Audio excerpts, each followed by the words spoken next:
પ્રિય મિત્રો, સ્તવન કાર્યક્રમમાં હું આપનું સ્વાગત કરું છું. સ્તવન કાર્યક્રમમાં આપણે ઈશ્વરે માનવજાત માટે નક્કી કરેલા હેતુઓને સમજવાનો પ્રયાસ કરી રહ્યા છીએ. મિત્રો, ઈશ્વરનું જ્ઞાન મળવાથી માણસ અનેક પ્રકારની સમસ્યાઓમાંથી અને અનંતકાલિક સજામાંથી પણ બચી શકે છે. આ દિવસોમાં આપણે પવિત્ર ગ્રંથ બાઇબલમાંથી ગણનાના પુસ્તકમાંથી ઇઝરાયેલ રાષ્ટ્ર સાથેના ઈશ્વરના વ્યવહારના આધારે ઈશ્વરના હેતુઓ વિશે અભ્યાસ કરી રહ્યા છીએ. બાઇબલ એ માનવ સર્જિત પુસ્તક નથી, પણ ઈશ્વરની પ્રેરણાથી માણસે લખેલું પુસ્તક છે. તેથી અહીં આપણે ઈશ્વરના હેતુઓ, નિયમો તેમજ વિધિઓને સ્પષ્ટપણે જોઈ શકીએ છીએ. ગણનાના પુસ્તકનો અભ્યાસ કરવાથી આપણને જાણવા મળે છે કે ઈશ્વર તેમના પસંદ કરેલા લોકોનો સંપૂર્ણ હિસાબ રાખે છે. હવે જ્યારે આપણે ગણનાના પુસ્તક પર આવીએ છીએ ત્યારે આપણને જણાય છે કે ઈશ્વર તેમની ઉંમર પ્રમાણે તેમની વસ્તી ગણતરી કરે છે અને જણાવવા માગે છે કે હવે તેઓએ પોતાની સુરક્ષાનું ધ્યાન પોતે રાખવું જોઈએ. વહાલા મિત્રો, ઈશ્વર આ કાર્ય માટે લાયક હોય એવા લોકોને અલગ કરે છે અને તેમને તેમની જવાબદારીઓથી વાકેફ કરે છે, જેથી તેમની સામે આવતા દુશ્મનોનો સામનો તેઓ કરી શકે. ઈશ્વરના વિચારો અને યોજનાઓ હંમેશા મક્કમ અને સ્થિર હોય છે. ઈશ્વર કહે છે કે હું અવિકારી ઈશ્વર છું. તો ચાલો મિત્રો, આપણે અપરિવર્તનશીલ ઈશ્વરના પવિત્ર વચનોના ઊંડા અભ્યાસમાં આગળ વધીએ. ગત સ્તવન કાર્યક્રમમાં આપણે ગણનાના પુસ્તકના પહેલા અધ્યાયની 1 થી 17 કલમો જોઈ હતી. આજે આપણે મિત્ર 18મી કલમથી આગળ વધીશું, 54મી કલમ સુધી પહોંચીશું અને એ પછી બીજા અધ્યાયની 1 થી 34 કલમો જોવાના છીએ. તમારી પાસે જો બાઇબલ હોય તો મારી સાથે સાથે ગણનાના પુસ્તકના પહેલા અધ્યાયની 18 થી 20 કલમો જોશો. અહીં તમે જોશો મિત્ર, તો લખવામાં આવ્યું છે, અને બીજા માસને પહેલે દિવસે તેઓએ આખી જમાતને એકઠી કરી. તેઓએ એટલે કે મૂસા અને હારૂને આખી જમાત ઇઝરાયેલી પ્રજાને એકઠી કરી, અને તેઓએ તેમના કુટુંબો પ્રમાણે તથા તેમના બાપોના ઘર પ્રમાણે 20 તથા તેની વધારે વર્ષની ઉંમરનાના નામની સંખ્યા પ્રમાણે માથા દીઠ તેઓની વંશાવળી કહી સંભળાવી.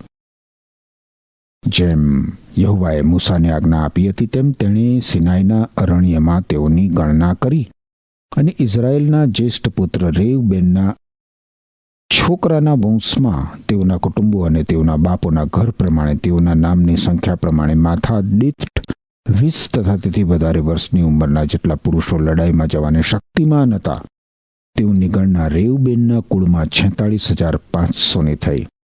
હવે આપણને એ પ્રશ્ન થાય કે ઇઝરાયેલી લોકોએ શા માટે પોતાની વંશાવળી જાહેર કરી?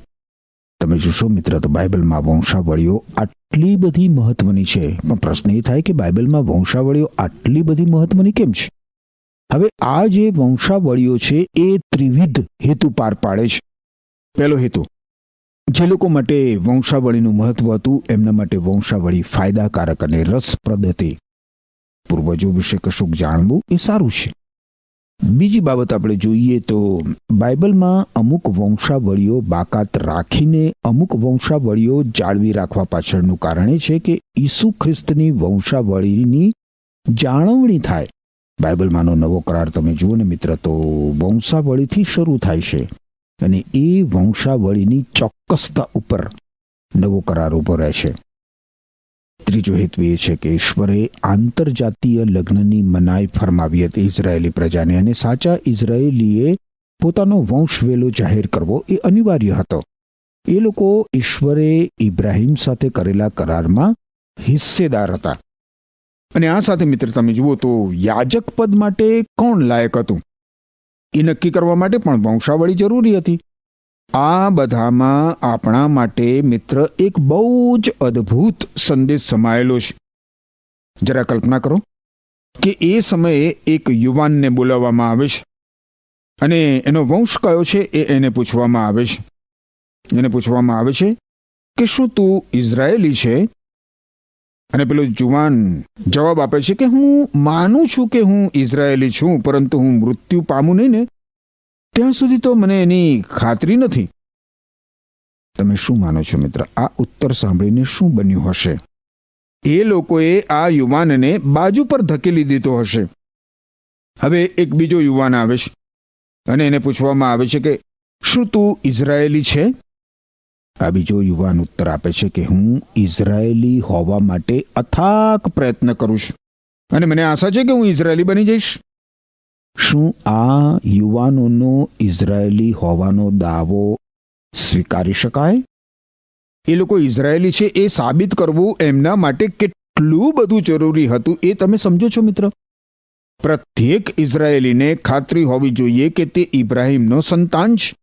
બિલકુલ એ જ પ્રમાણે મિત્ર, જો તમે પ્રભુ ઈસુ ખ્રિસ્ત પર વિશ્વાસ કરનાર વિશ્વાસી છો તો તમને હૃદયમાં અડગ ખાતરી હોવી જોઈએ કે તમે ઈશ્વરના સંતાન છો.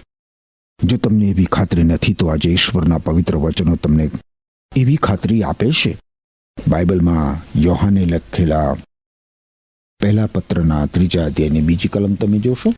યોહાને લખેલો પહેલો પત્ર 3 અધ્યાય બીજી કલમ, ત્યાં લખ્યું છે કે પ્રિયજનો, આપણે ઈશ્વરના બાળકો છીએ, પણ આપણે કેવા બનીશું તે હજુ સ્પષ્ટ નથી. પણ જ્યારે પ્રભુ ઈસુ ખ્રિસ્તનું આગમન થશે ત્યારે આપણે તેમના જેવા બનીશું, કારણ કે તે જેવા છે તેવા જ આપણે તેમને જોઈશું.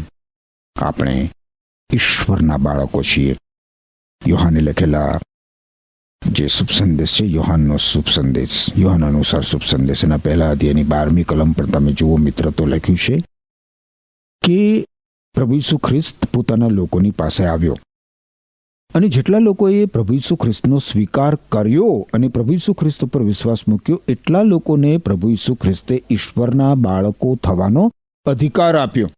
બાઇબલમાં તમે નવા કરારના વિભાગમાં જ ગલાતી લોકોને લખેલા પત્રના 3 અધ્યાયની 26મી અને 29મી મિત્ર કલમો જોશો મારી સાથે સાથે. ગલાતી લોકોને લખેલો પત્ર 3 અધ્યાય 26મી કલમ, તો ત્યાં પ્રભુનું વચન તમને ખાતરી આપે છે કે વિશ્વાસની મારફતે જ, ઈશ્વર ઉપરના વિશ્વાસની મારફતે તમે સર્વ ઈસુ ખ્રિસ્તની સાથેના જોડાણને લીધે ઈશ્વરના પુત્રો છો.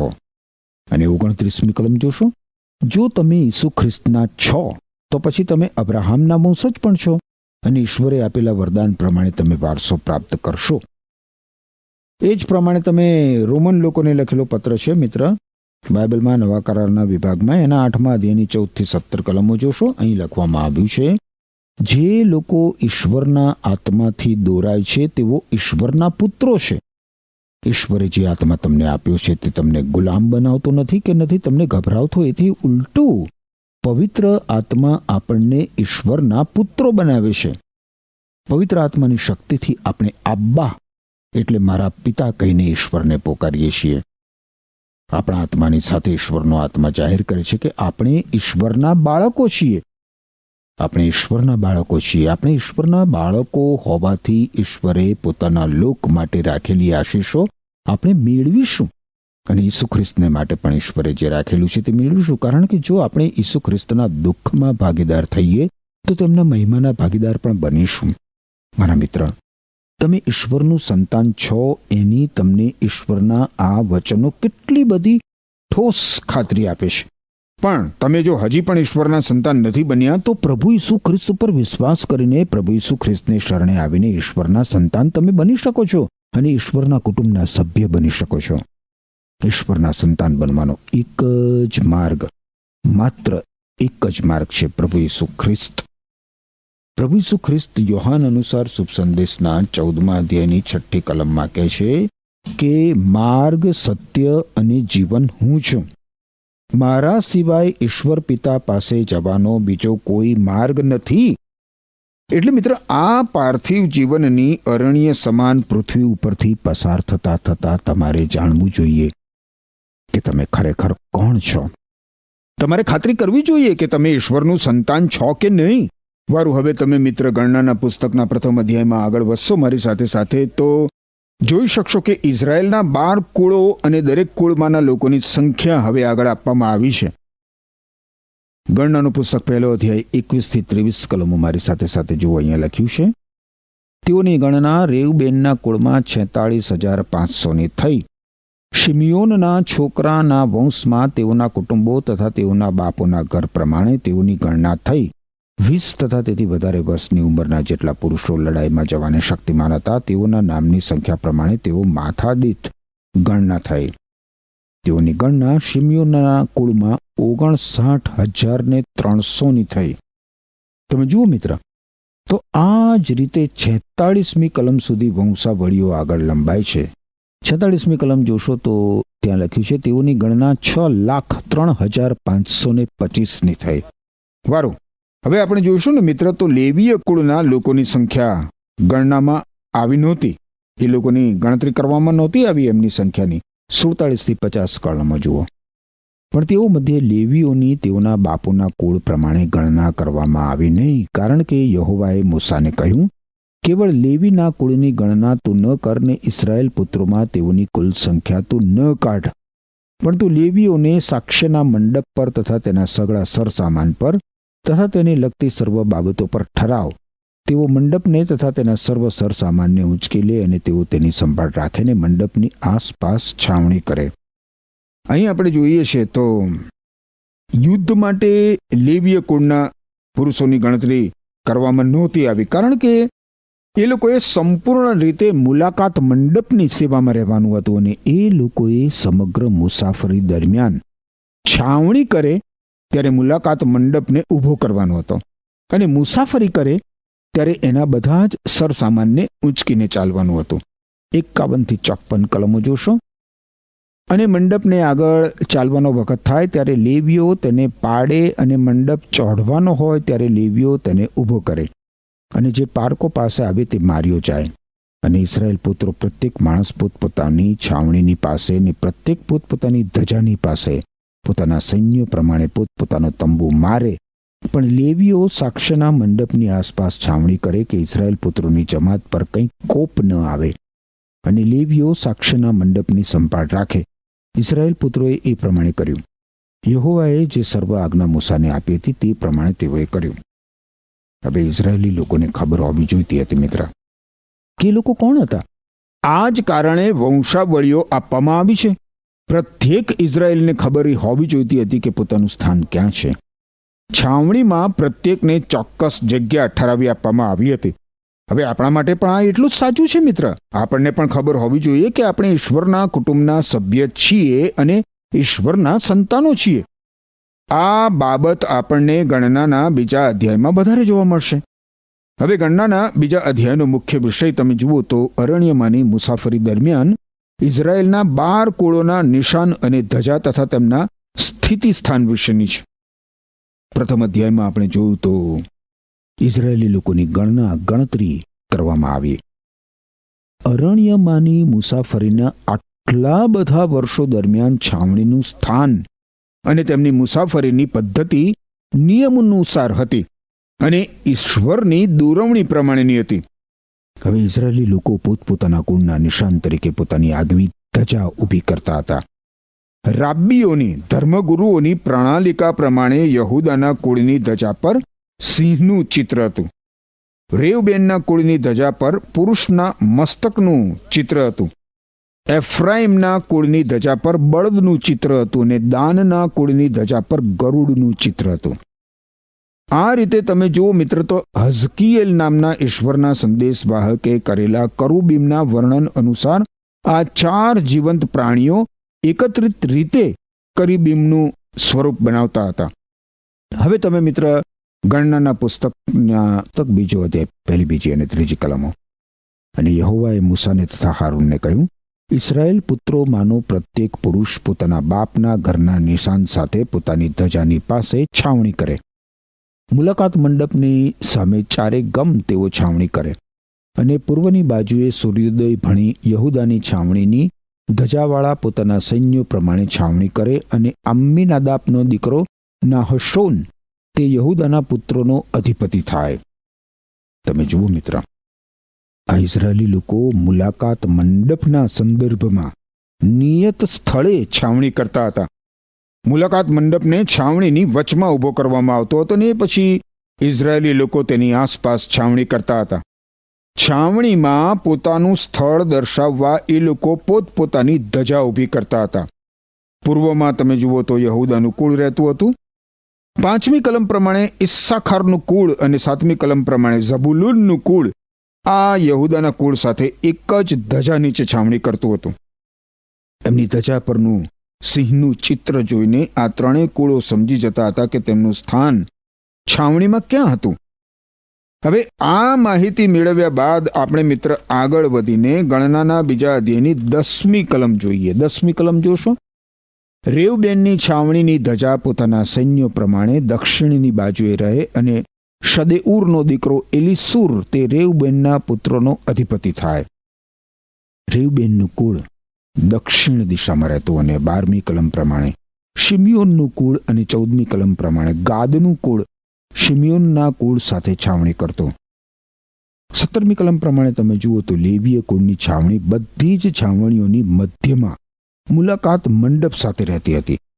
18મી કલમ તમે જુઓ તો 18મી કલમ દર્શાવે છે કે એફ્રાઈમની છાવણીની ધજા પોતાના સૈન્યો પ્રમાણે પશ્ચિમ બાજુએ રહે અને આબેહૂદનો દીકરો એલીશમા તે એફ્રાઈમના પુત્રોનો અધિપતિ થાય. પશ્ચિમમાં 20મી કલમ પ્રમાણે મનાશેની છાવણી અને 22મી કલમ પ્રમાણે બિન્યામીનની છાવણી એફ્રાઈમની છાવણી સાથે એની ધજા નીચે રહેતી હતી. હવે 25મી કલમ જોશો.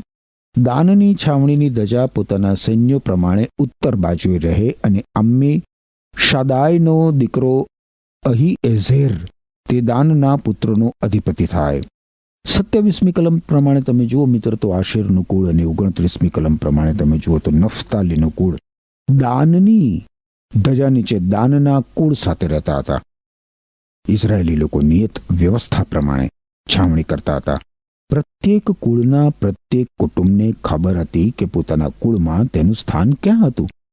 હવે મિત્ર આપણે આગળ વધીને ગણનાના બીજા અધ્યાયની છેલ્લી 2 કલમો એટલે કે 33મી અને 34મી કલમો જોઈએ. તમે જુઓ 33 અને 34 કલમ. પણ યહોવાએ મૂસાને આજ્ઞા આપી હતી તે પ્રમાણે ઇઝરાયેલ પુત્રોમાં લેવીઓની ગણના કરવામાં આવી નહોતી. અને જે સર્વ આજ્ઞાઓ યહોવાએ મૂસાને આપી હતી તે પ્રમાણે ઇઝરાયેલ પુત્રોએ કર્યું. તે જ પ્રમાણે તેઓએ પોતપોતાની ધજાઓની પાસે છાવણી કરીને તે જ પ્રમાણે તેઓ પ્રત્યેક પોતપોતાના કુટુંબ સાથે પોતપોતાના બાપુના ઘર પ્રમાણે ચાલી નીકળ્યા. આપણે હવે જોઈ ગયા છીએ મિત્ર કે ઇઝરાયેલી લોકોને ખબર હોવી જોઈતી હતી કે એ લોકો કોણ હતા અને એમનું સ્થાન ક્યાં હતું. છાવણીમાં એમનું સ્થાન જાણવા માટે એમને એમના વંશવેલાની જાણ હોવી જરૂરી હતી. એમને એમના સ્થિતિ સ્થાનનું ભાન ના હોય તો એ લોકો દુશ્મનો સામે યુદ્ધ કેવી રીતે કરી શકે. અને એ જ પ્રમાણે મિત્ર વિશ્વાસીઓ મનમાં શંકા અને બીક રાખીને આત્મિક યુદ્ધ લડી શકે નહીં. આત્મિક યુદ્ધ તારણની ઉદ્ધારની ઠોસ ખાતરીના સ્પષ્ટ પ્રકાશમાં જ લડી શકાય. વિશ્વાસીઓના આત્મિક શત્રુઓ દેહની ઈચ્છાઓ છે, દુનિયાની જીવન શૈલી છે અને શૈતાન છે. મિત્ર તમને મિત્ર તમારી મુક્તિની ખાતરી ના હોય ને તો તમારા આ આત્મિક શત્રુઓ તમારા પર ચડી વાગશે. પ્રભુ ઈસુ ખ્રિસ્તની મંડળીમાં પ્રત્યેક વ્યક્તિ માટે ઈશ્વરે નક્કી કરેલું સ્થાન છે. મિત્ર મંડળીની પ્રત્યેક આરાધના અને પ્રવૃત્તિ પવિત્ર આત્મા દ્વારા દોરવાયેલી હોવી જોઈએ. ઈશ્વરનું વચન તો કહે છે કે એક જ આત્મા દ્વારા એટલે કે પવિત્ર આત્મા દ્વારા આપણને બાપ્તિસ્મા આપીને એક શરીરમાં લાવવામાં આવ્યા છે. ઈસુ ખ્રિસ્તની મંડળી રૂપી શરીરમાં આપણને એક અવયવ તરીકે લાવવામાં આવ્યા છે. બાઇબલમાં કરંથવાસીને લખેલો પહેલો પત્ર છે.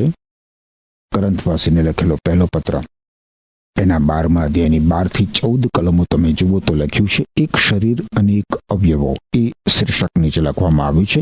ઈસુ ખ્રિસ્ત તો અનેક અવયવવાળા એક શરીર સમાન છે.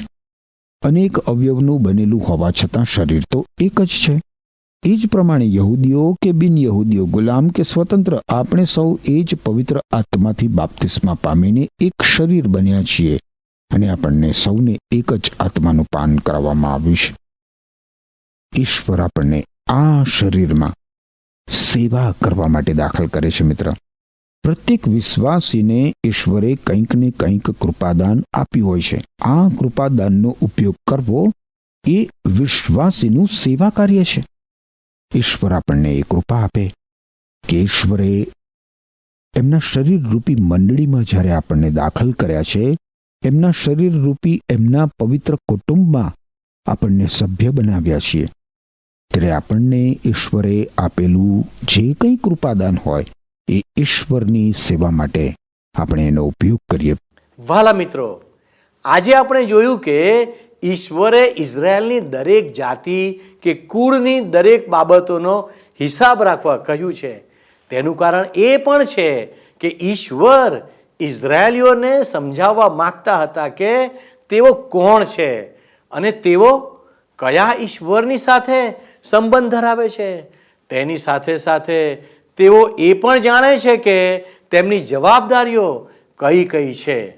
જ્યારે તમે અને હું ખ્રિસ્ત ઈસુ દ્વારા તેમની મંડળીનો એક ભાગ બનીએ છીએ, ત્યારે આપણે પણ ઈશ્વરના પસંદ કરેલા લોકો છીએ અને અંધકારની સત્તાઓની સામે આત્મિક યુદ્ધ લડવાની જવાબદારી આપણી પણ છે. ઈસુ ખ્રિસ્ત દ્વારા આપણે ઈશ્વરના સંતાનો બનીએ છીએ અને આપણે એવા ઈશ્વરના વંશમાં આવીએ છીએ જે ઈશ્વર આ જગત અને દરેક વસ્તુનો સર્જક છે. હવે આપણે આપણા ઈશ્વરના વંશને અનુરૂપ કાર્ય કરવાની અને તેની સાથે જવાબદારીઓ નિભાવવાની પણ જરૂરી છે.